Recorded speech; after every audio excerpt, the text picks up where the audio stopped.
So ito na mga kabalita at umpisa na natin ang pagbaklas ng takip ng ating Highmark SVR mga kaibigan.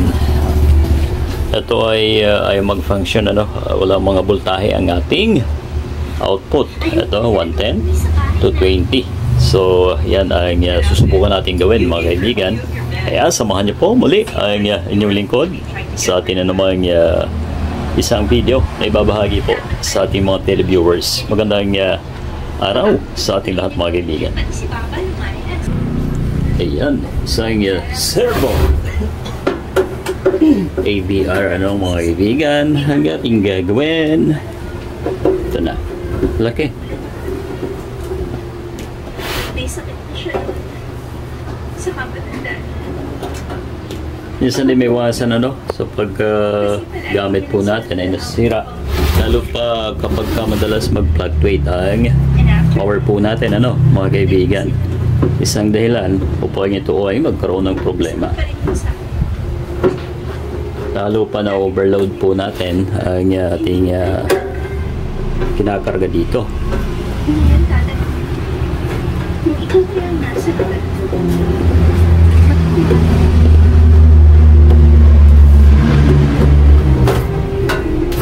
Yung servo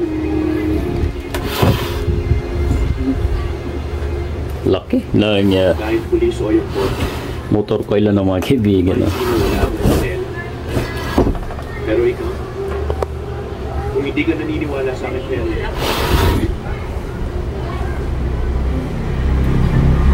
una ang gagawin natin mga kaibigan ay linisin natin ng lubang panlinis dapat. Everything is okay. Sabihin mo na.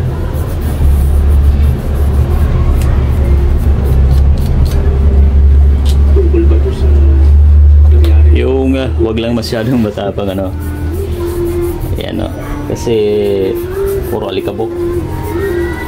At di maiwasan yung carbon mga kaibigan ay talagang andyan Sus, ba't ba tayo pumunta dito? Hindi ka naman pala magsasalita. Akala ko ba may sasabihin ka sa akin? Wala ka namang dapat itago sa akin. Kaya sige, sabihin mo na sa akin.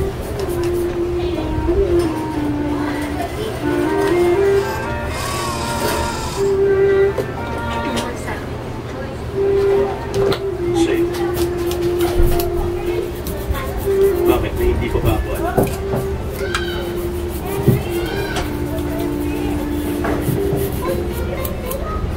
Siguro hindi mo kailangan ito. Hindi pa nga. Eto, check din natin ang maliit na board.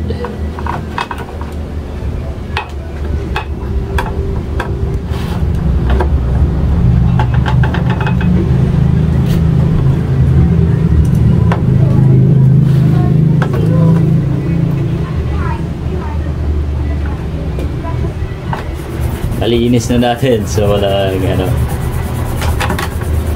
nang reason na hindi mag-contact yan dito mo tayo sa board. Alright, ayan check tayo ng bahagya kung ano ang problema dito. Loose connection gaya nyo yun.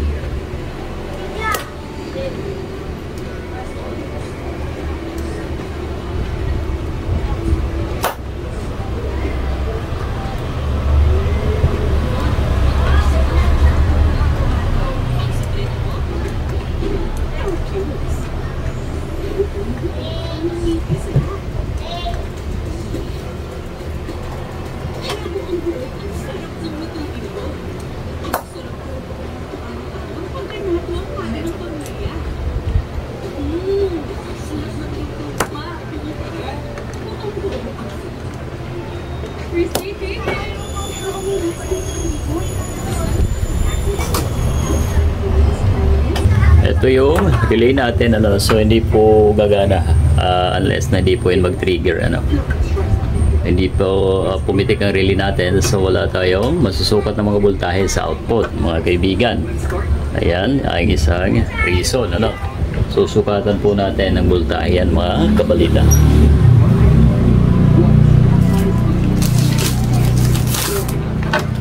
Yan, lagyan natin ng papel muna bago mag-short.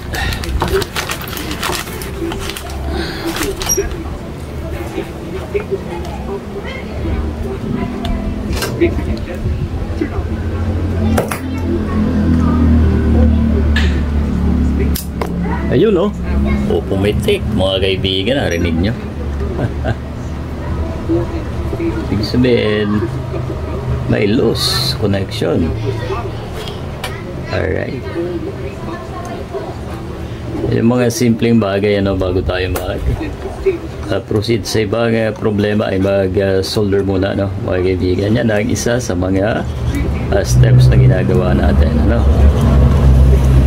Kasi kahit wala yung sira, wala namang kontak ang ibang pyesa natin ay most likely ganyan po ang mangyayari talaga. Right? Laging first option po natin ang paghinan.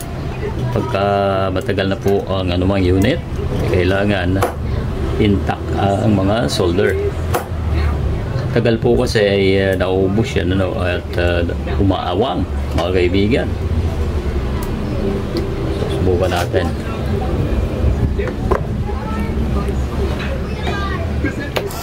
Ayun, o, di ba? Simpleng-simple lang, guys, dito tayo hinang at gumana na po.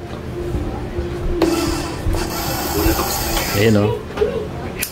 Oh, yan! Relay na!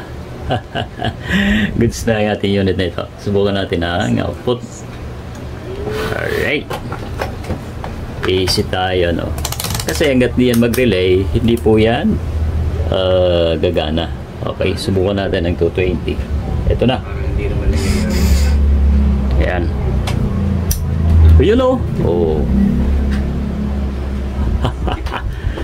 Alright, kita nyo ba, guys? Ayan. May ayan. May output voltage na po tayo. 200 plus to 20, 230. Ayan. Ayos na. Yun lang. So, wag po natin kalimutan na laging paghihinang ay isa sa mga unang option po natin na gagawin. Lalo pa kapag may board po na nakalagay dyan sa anumang klase ng appliances natin, mga kabalita. Okay? Nilinis natin yun, wala pa rin function, at tumuloy tayo sa board. Ayan. So, ang problema, mga kaibigan, lost connection ng ating 12 volts, ayan ang relay. Naghinang lang tayo dyan at pumitik. So, ibig sabihin, nagkaroon na ng voltahe, ang 12 volts natin. That's why re-relay na po doon at gagana ang ating servo, mga kaibigan. Alright? Ayun, ayun, pipitik lang yan pag gano'n niya. So yun, may natutunan po tayo ulit sa ating munting vlog na ito, mga kaibigan. Alright, pakilike naman, at sa mga hindi pa nakasubscribe ay alam nyo na po ang inyong gagawin, mga kaibigan. So guys, itong nagkaroon ng lost connection pala ay isang transistor, yung switching. So napaka-importante po na yan ang matcheck po natin once na hindi nagre-relay. Mag-trigger dahil wala yung supply, dahil nga ang problema niya ay umawang ang hinang, mga kaibigan. Ayan, nalinis na rin po natin at goods na ang ating unit.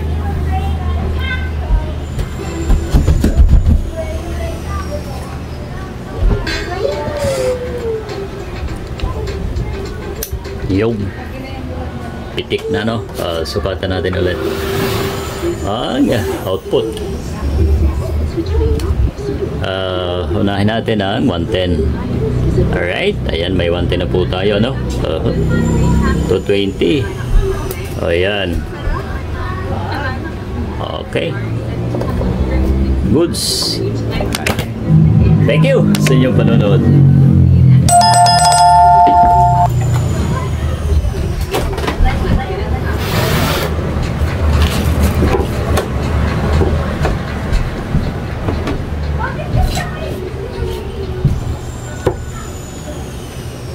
It's in style. All things that take a girl's